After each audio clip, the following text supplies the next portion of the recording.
에베소서 4장 29절에서 5장 2절까지입니다.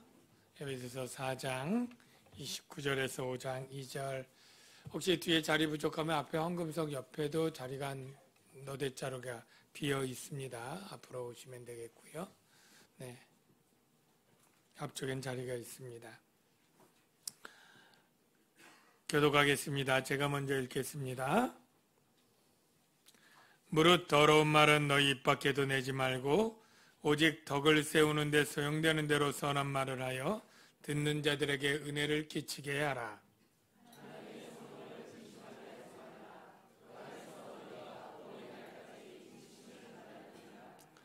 너희는 모든 악독과 노함과 분냄과 떠드는 것과 비방하는 것을 모든 악의와 함께 버리고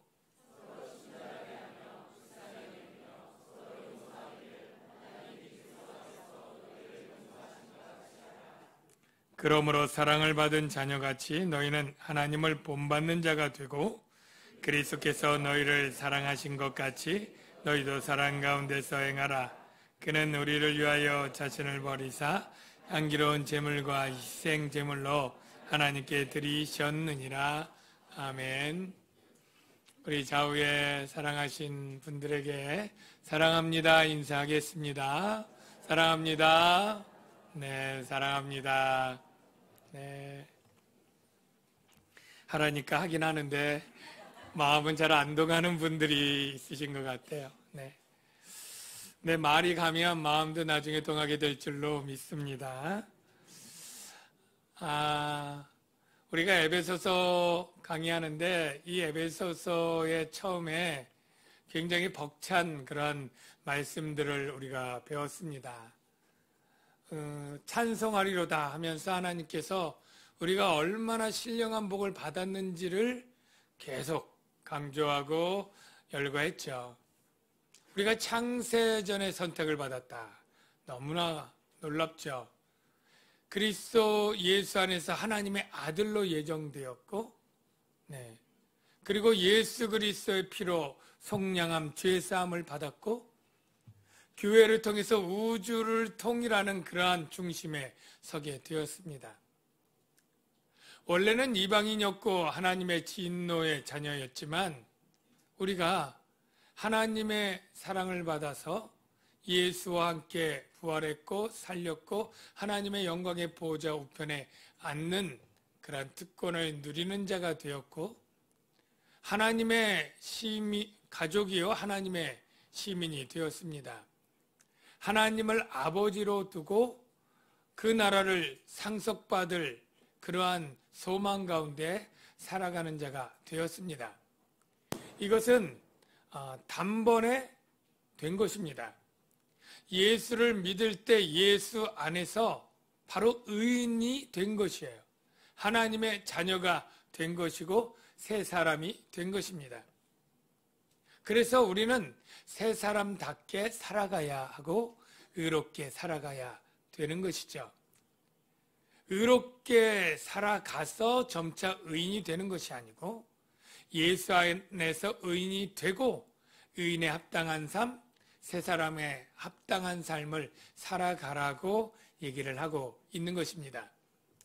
그 새 사람에 합당한 삶을 지난주에는 세 가지를 얘기했는데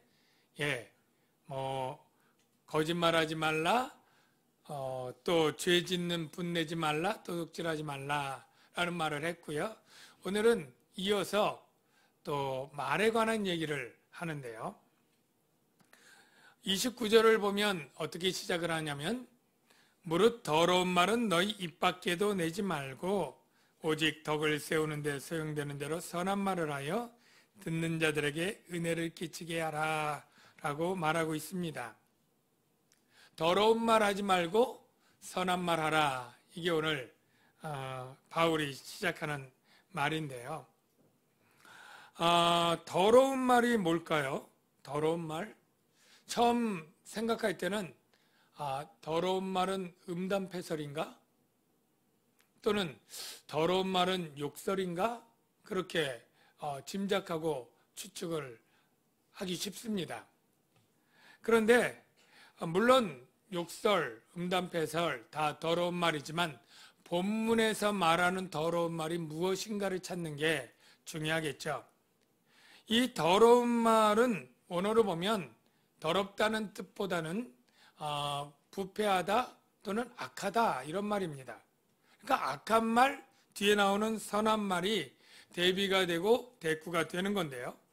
그러면 선한 말을 어떤 의미로 썼는지를 찾으면 이 악한 말을 어떤 의미로 썼는지를 더 분명하게 좁혀져서 알 수 있지 않습니까? 그런데 여기 선한 말은 뭐냐면 덕을 세우는 데 소용되는 대로 선한 말을 하여, 즉 덕을 세우는 데 소용되는 말, 이게 선한 말이다 이렇게 얘기를 하고 있어요. 그런데 정말 원문 연구를 자세히 보면 이 덕이라는 단어는 이 안에 눈을 아무리 씻고 봐도 덕이라고 할 만한 단어가 없어요.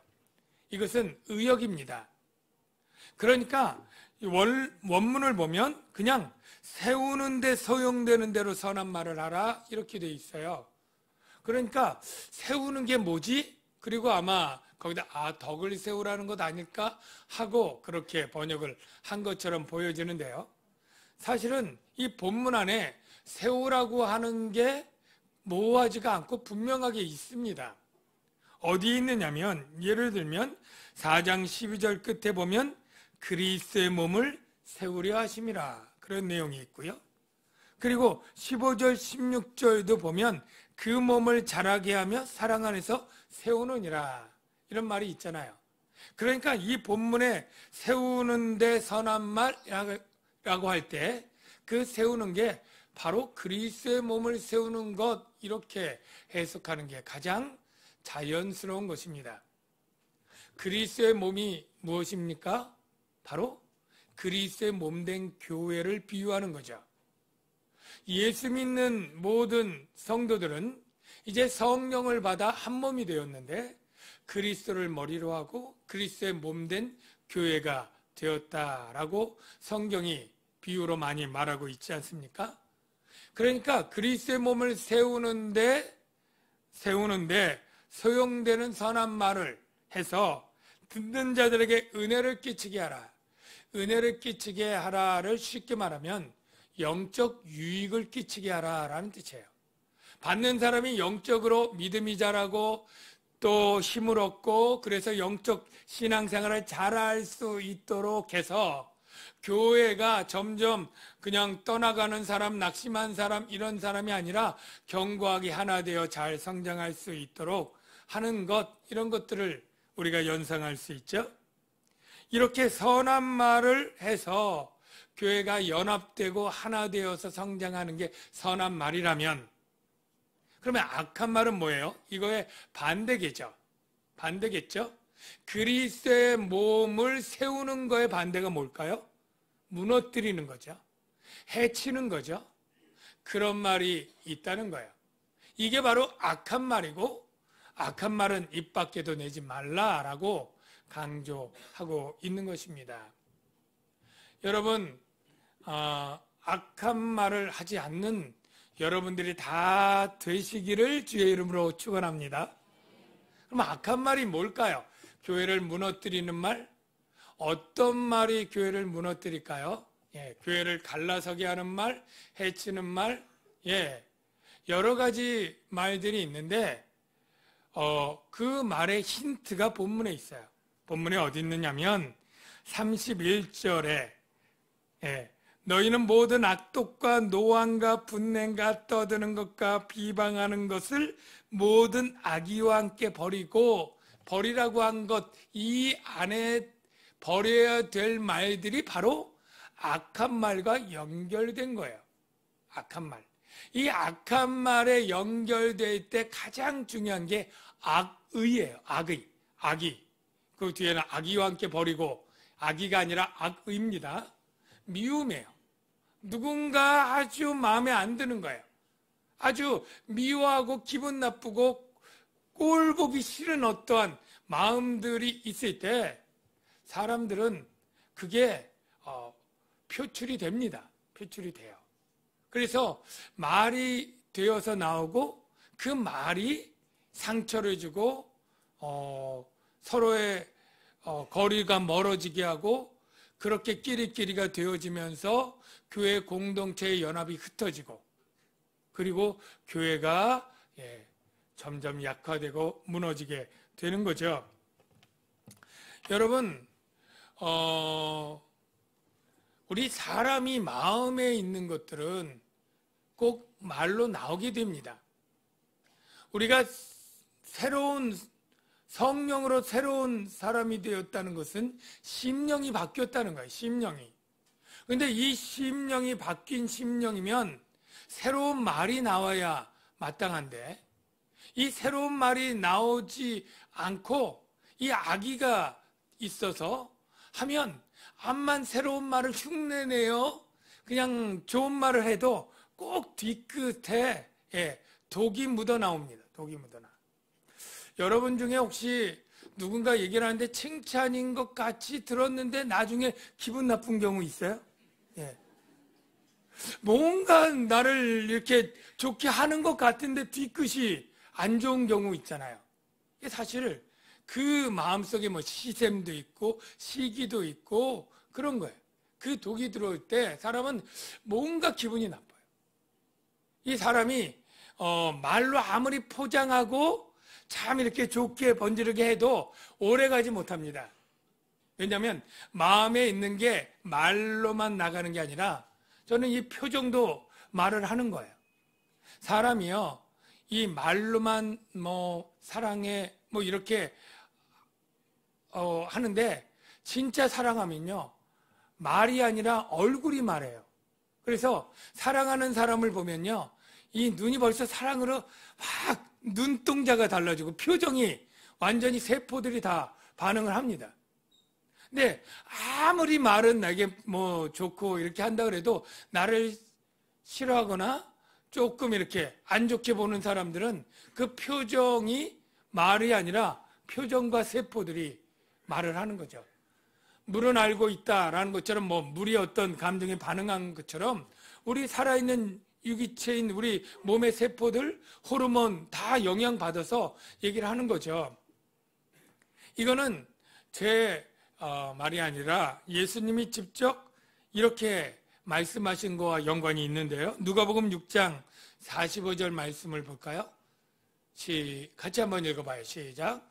선한 사람은 마음에 쌓은 선에서 선을 내고 악한 자는 그 쌓은 악에서 악을 내나니 이는 마음에 가득한 것을 입으로 말함이니라. 마음에 쌓은 것이 아무리 감추려고 해도 드러나게 되어 있는 거예요. 그래서 오늘 사도 바울은 우리에게 정말로 더러운 말, 악한 말 이런 말들을 버리라고 하는데요. 그 말들의 내용들이 바로 악독, 노함, 분냄, 떠드는 것, 비방하는 것들입니다. 이 단어를 조금 쉽게 말하면 악독은 아까 뼈가 있는 것처럼 누군가를 미워할 때 독소가 담겨 있는 말이에요. 독소가 있는 말. 날카로운 말, 쓴 말. 그래서 말을 들으면 마음이 언짢게 하고 상하게 하는 독이 있는 말. 노함은요, 실제 화를 내는 말이죠. 화를 내는 거예요. 분냄은 같은 노함이나 분냄이나 그게 그거 같은데 여기 단어에 노함이라고 한 거는 일시적인 거고 분냄이라고 하는 건 속으로 꽁한 거예요. 정말 미워하는 감정을 마음에 듣고 1년, 2년, 몇 년 동안 풀지 않고 계속 화를 내고 있는 그게 바로 분냄이고요. 떠드는 것은 정말 분노를 밖으로 터뜨리면서 소리치고 싸우는 것 이런 것이고요. 그 다음에 비방하는 것은 그 사람 뒤에서 돌아다니면서 험담하고 보통 뒷담화라 그러죠. 뒷담화하고 중상하고 모략하고 수근수근대고 이런 것들이 바로 교회를 무너뜨리는 악한 말들이에요. 악한 말들. 한국교회나 남양주강영교회나 이런 악한 말들이 있어서 교회를 분열시키고 무너뜨리는 일이 없게 되기를 주의 이름으로 축원합니다. 사실 교회가 그래서는 안 되는데 때로는 이제 파가 갈려서 싸우는 경우가 한국 교회에 조금 있었어요. 그래서 그런 얘기를 들어보면 참 안타깝게 이제 뭐 목사님, 뭐 원로 목사님, 후임 목사님 갈라지는 경우도 있고 목사님하고 장로님하고 이렇게 싸우는 경우도 있고 그런데 그럴 때 주일날 예배 드릴 때 뭐 한 팀은 5층에서 드리고 한 층은 4층에서 예배를 드린다 그래요. 그렇게 층이 다르게. 그런데 그렇게 하는 것도 이해할 만한데 최근에 어떤 영상을 보니까 교회인데 그 교회는 이렇게 예배당 있으면 같은 예배당에서 예배를 두 가지를 드리는 거예요. 제가 설교하고 이쪽 분들에게 설교하고 또 다른 목사님은 이쪽에서 확성기 들고 따로 그쪽에 설교를. 찬송 부르면 여기서 338장 하면 438장 따로 부르고 완전 시장 터도 그런 게 없죠. 그런 영상이 어느 교회에 있다고 하면서 떠서 제가 그걸 보면서 너무 놀랍기도 하고 황당하기도 하고 참 이렇게까지 교회가 정말 세상에 손가락질 받을 만큼 된 그런 상황을 굉장히 아프게 생각을 했습니다. 물론 그거는 뭐 자주 있는 일이 아니라 특별하게 있었던 어떤 교회 일인데요. 여러분, 이 교회가 무너지고 갈라지는 이런 것들은 작은 것에서 시작을 합니다. 어떻게 작은 것이냐면 누구 하나가 부정적인 말 그리고 이간질하는 말, 이 중상하는 말을 하게 되면 암만 단단하고 견고했던 공동체도 무너지는데 오래 걸리지 않습니다. 여러분 잠언 말씀 하나님의 지혜의 말씀인데요. 그 두 구절을 한번 제가 소개할 테니까 한번 볼게요. 잠언 16장 28절에 보면 이렇게 돼 있어요. 패역한 자는 다툼을 일으키고 다툼을 일으키는 사람이 있어요. 말쟁이는 친한 벗을 이간하느니라. 아무리 친한 벗이라고 해도 10년지기 20년지기라도요. 말쟁이가 들어올 때는 이간질하고 다투게 되는 거예요. 여러분 이 공동체가 깨지는데 단합되고 결속하는데 10년 15년 걸려도요. 말쟁이가 들어와서 이간질하면 몇 개월 내에도 싸우고 갈라설 수 있는 거예요. 이 말쟁이의 대표 선구자가 바로 사탄입니다. 여러분 에덴 동산에서 하나님과 아담이 얼마나 사이가 좋았겠어요. 그런데 이 좋은 사이를 누구예요? 사탄이 와서 말로 이간질하지 않습니까? 그래서 너희가 이 선악과를 먹지 말라고 한 것에 불만을 갖게 하고 그 불만을 가지게 하면서 이 선악과를 먹는 것은 하나님이 네가 눈이 밝아 하나님같이 되는 걸 시기해서 그런 것이냐?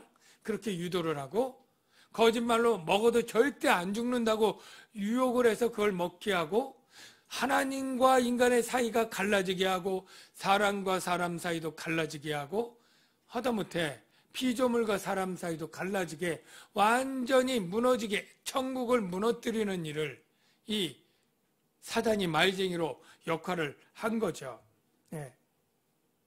잠언 26장 20절에 나무가 닿으면 불이 꺼지고 말쟁이가 없어지면 다툼이 쉬느니라. 바로 다툼을 일으키는 말쟁이가 있다라는 거예요. 물론 우리 교회는 이런 분이 없을 줄로 믿습니다. 그런데 누구 태어나면서 말쟁이로 태어나는 사람이 있을까요? 저는 없다고 생각해요. 그런데 우리가 때때로 그 역할을 알든지 모르든지 할 수가 있어요. 내가 알지도 못하고 누군가에 대해서 기분 나빠서 그를 덧붙여서 얘기한 것이 퍼지고 서로 앙숙이 되고 또 그 안에 친한 사람들이 또 패가 되고 서로 거리끼면서 물과 기름처럼 나눠지는 일들이 있는 것입니다. 아가서 2장 15절에 이와 비슷한 내용을 담은 말씀이 있는데요. 솔로몬과 술람미 여인의 사랑이고 둘이 하나 되는 그런 아름다운 그런 모습을 보여줄 때 이런 표현이 있어요. 우리를 위하여 여우 곧 포도원을 허는 작은 여우를 잡으라. 우리의 포도원에 꽃이 피었느니라. 포도원에 꽃이 피었다는 것은 곧 열매를 맺을 그러한 아주 좋은 적기입니다. 그런데 이 열매를 이제 곧 많이 맺을 꽃맺이 이 포도원을 허는 게 큰 여우 여러 마리가 아니라는 거예요. 작은 여우 한 마리가 그것을 얼마든지 헐 수 있는 거예요. 바로 교회 공동체 안에 영적으로 바로 그 얘기를 하는 거죠. 아무리 사랑으로 하나 된 공동체도 이 포도원을 허는 작은 여우가 들어와서 허물 수 있는 것처럼 그 공동체를 파괴할 수 있는데요. 우리가 서로 나도 모르게 그 작은 여우의 역할 또는 말쟁이의 역할을 나도 모르게 했던 말 몇 마디가 할 수 있다는 거예요. 그래서 우리가 참 기도하고 내가 그런 역할을 맡지 않도록 우리 교회 공동체가 정말로 경고가 하나대로 애써야 되는데요. 작은 여우를 잡으라. 어떻게 잡을까요? 그렇다고 예배 끝나고 누가 어떤 얘기를 했는지 이렇게 사람 보면서 말쟁이를 찾아서 내보냅니까? 예, 그건 아니고요. 우리 모두 그럴 수도 있으니까요. 저는 이렇게 적용을 해봤어요. 이 작은 여우를 잡는 것은 이 작은 여우를 꼭 잡아서 내쫓아야만 잡는 게 아니고 작은 여우가 견디지 못해 떠나도록 하라라고도 생각할 수 있죠. 작은 여우를 굶어 죽이게 할 수도 있죠. 여러분요, 우리가 누구를 비난하길 좋아하고 험담하길 좋아하고 비판하는 길 좋아하는 사람이 있다고 칩시다. 그냥 가정하는 거예요. 근데 그 사람이 그거를 잘하려면요, 꼭 그걸 받아주고 맞장구 쳐주는 사람 때문에 그걸 잘하는 거예요. 그걸 어떻게 보면 그 작은 여우의 먹이라고 표현할 수 있는데요. 먹을 게 있으니까 계속 거기 있는 겁니다. 예. 사람이요, 보통 이렇게 누군가를 비난하거나 흉볼 때 그냥 이렇게 비난하거나 하진 않아요. 바로 그의 공격을 받을 수 있으니까 속된 말로 간 본다는 말 있죠. 그렇게 시작하기 쉬워요, 보통은. 그래서 예를 들어 다른 분 만나서 얘기할 때 누구를 비난하고 싶잖아요. 예를 들어서 하여간 김 씨인지 박 씨인지 이 씨인지 누구를 박 집사님이다 하면 얘기를 하는 거지. 박 집사님 좀 어떻게 생각해요? 예, 물어봐요. 예? 그리고 자기가 요즘 보니까 조금 너무 어깨에 힘주는 것 같지 않아요? 이렇게. 그러면 여기서 어떻게 저는 아닌데요. 이렇게 나오면 되는데 그런가요? 좀 그런 것 같아요. 그렇게 동의를 하면 그때 이제 그때 밥 먹는데 지가 사업 좀 잘 되는지 얼마나 자랑을 하는지 이러면서 얘기를 하고 그 호응과 동의를 먹고 이제 그냥 막 얘기가 되는 거죠. 네. 그런 사람 몇 명 있으면 이 사람이 용기를 얻고 힘을 얻어서 그다음 박 집사 끊어나간 다음에 최 집사, 김 집사 다 나올 수 있는 거예요. 우리가 그럴 때 여러분들이 해줘야 될 게 있어요. 그래서 박 집사님 어때요? 그러면 그 집사님 참 좋은 분이죠. 네. 그 집사님 참 사랑이 많죠. 참 예의 있고 겸손하죠. 참 충성되죠. 그 사람의 좋은 것들을 물론 허물이 없는 사람이 어디 있겠습니까만 그렇게 이야기를 해줄 때 그 사람이 거기다 대고 계속 비난할 수는 없는 거죠. 예. 다른 사람에게 찾아가서 똑같이 얘기를 할 때 만나는 사람마다 그렇게 얘기를 한다면 적어도 나는 잘 모르지만 그 집사님 잘 모르지만 잘 그런 것 같지는 않다고 잘 모르니까요. 그렇게 얘기만 해도 진행이 잘 되지 않죠. 먹이를 주지 않는 것입니다. 그럴 때 그는 떠나게 되는 것이고 그 역할은 중단되게 되는 것이죠. 축복합니다. 우리 한국교회나 우리 남양주 강영교회에 참 우리가 장점과 단점이 있을 때 장점을 부각하고 장점을 보고 칭찬할 수 있는 좋은 점과 나쁜 점이 있을 때 좋은 점을 볼 수 있는 하나님이 선악과 먹지 말라고 한 그걸 주목할 게 아니라 동산나무의 모든 실과를 임의로 먹으라고 하는 그 말을 주목하면 아담이 하와가 얼마나 감사하며 그 말에 속아 넘어가겠어요? 그러니까 사람은 다 단점과 장점이 있고 허물이 있고 잘하는 점이 있는데 허물을 부각할 때 그가 잘하는 점, 장점들, 훌륭한 점을 보고 우리가 정말로 그를 비판하고 중상하고 또 악의와 함께한 모든 것들을 버리고 참 공동체를 세우는데 참 덕이 되는 참 선을 행하는 그런 말들로 교회가 세워질 줄로 믿습니다. 우리가 그렇게 교회를 세워야 될 또 하나의 이유는요, 바로 30절에 연결되어 있는데요. 여러분 30절 한번 읽어볼게요. 시작. 하나님의 성령을 근심하게 하지 말라. 그 안에서 너희가 구원의 날까지 인치심을 받았느니라. 여러분 예수님을 믿으면 누구나 다 예 없이 성령을 받습니다. 이 성령을 받는 것은 구원의 보증입니다.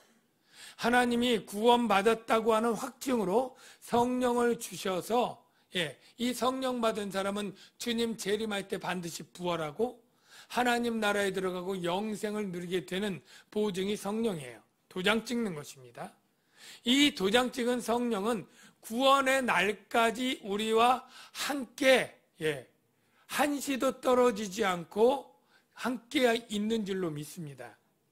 그런데 이 성령은 하나님의 영이기 때문에 가장 기뻐하는 것은 하나님의 자녀들이 서로 화목하고 알콩달콩 잘 사는 걸 가장 기뻐합니다. 여러분들도 자녀 다 있겠지만 만일 자녀들이 서로 원수처럼 정말 뭐 때문인지 하여간 만나지도 않고 인상 쓰고 뭐 따로따로 부모님 찾아오고 얼굴도 안 보고 막 이렇게 한다면 그 부모가 늘 마음속이 슬프고 근심이 가득할 거예요. 그 자녀 생각하면.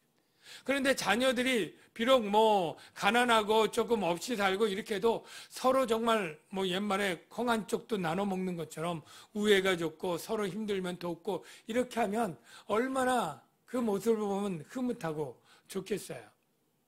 하나님의 영 성령도 똑같습니다.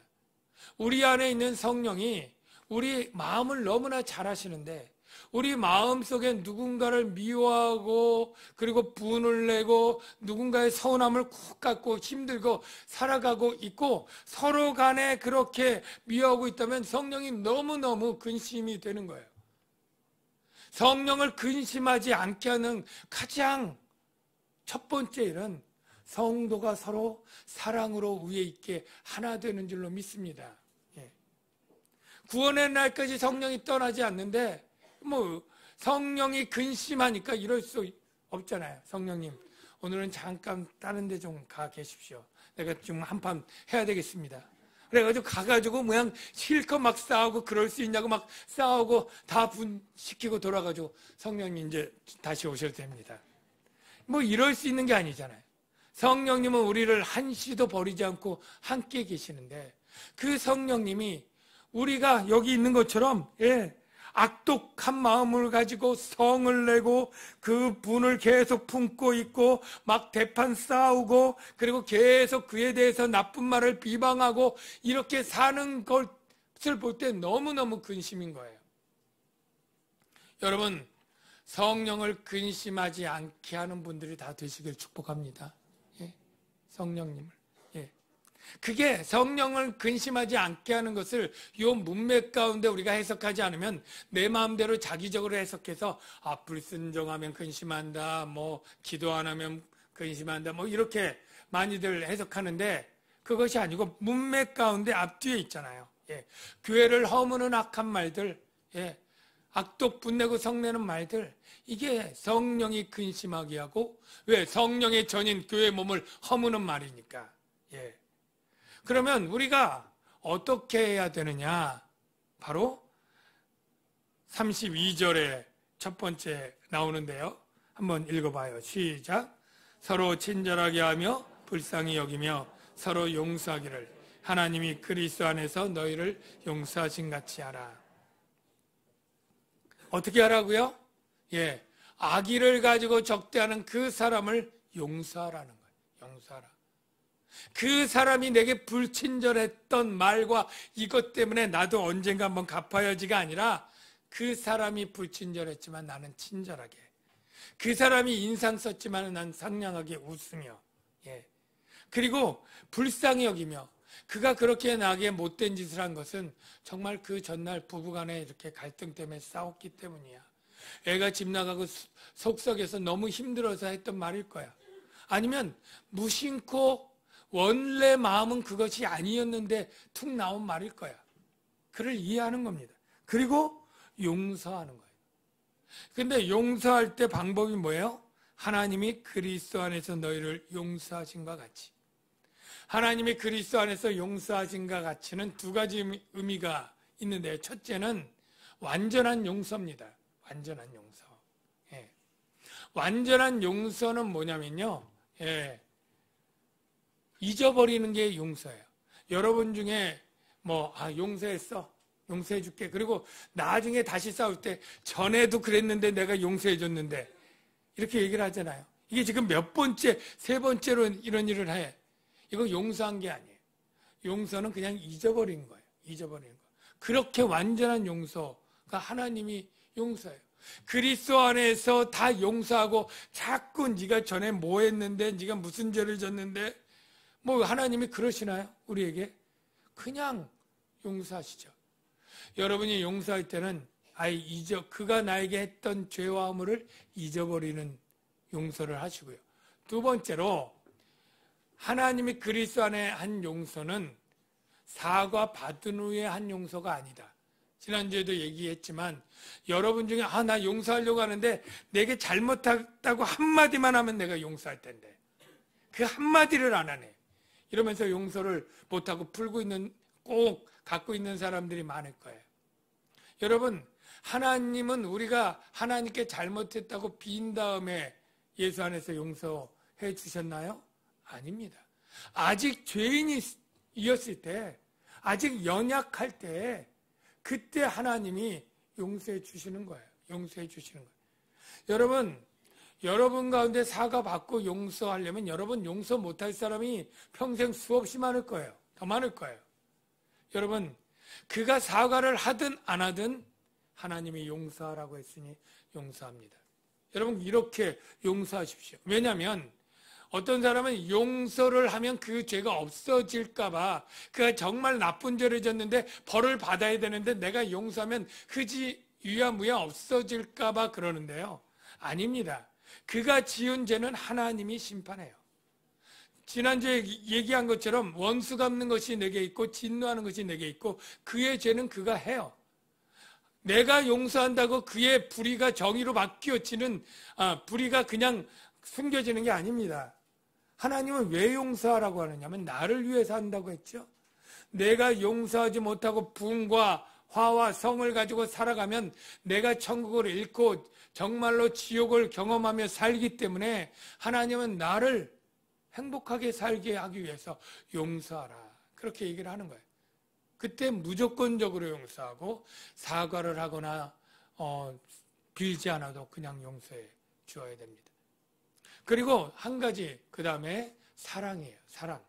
자, 5장 1절 2절 다시 한번 읽어볼게요. 시작. 그러므로 사랑을 받은 자녀같이 너희는 하나님을 본받는 자가 되고 그리스도께서 너희를 사랑하신 것 같이 너희도 사랑 가운데서 행하라. 그는 자기를 위하여 자신을 버리사 향기로운 제물과 희생 제물로 하나님께 드리셨느니라. 예수님이 우리를 사랑했던 걸 생각해 보십시오. 예수님의 사랑은 자기 몸을 희생 제물로 드리는 희생적인 사랑이었습니다. 네. 그 제물로 된다는 것은 여러분이 다 아시죠? 죽이고 각을 뜨고 그렇게 할 정도로 사랑하는 거예요. 여러분, 참된 사랑은 반드시 희생이 따릅니다. 우리가 누군가를, 연인이든 부모가 자녀든 그 사랑하면 정말로 내가 손해보고 아끼지 않고 돈도 쓰고요, 시간도 쓰고요, 내 감정에 상관없이 그를 위해서 모든 것을 버리죠. 심지어는 돈도 주고요, 장기도 떼어줄 수도 있죠. 희생을 아끼지 않는 게 사랑입니다.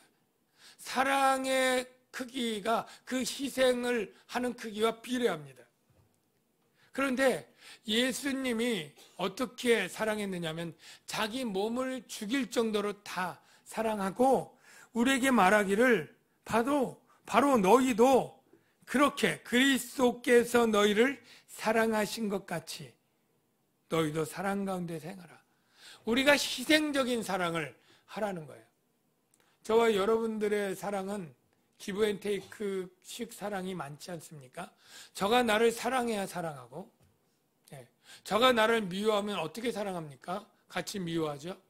그런데 미워해도 사랑하고, 이게 바로 하나님이 하신 사랑이고 우리가 새 사람이 되었는데 하나님의 자녀들이 해야 될 사랑이라는 거예요.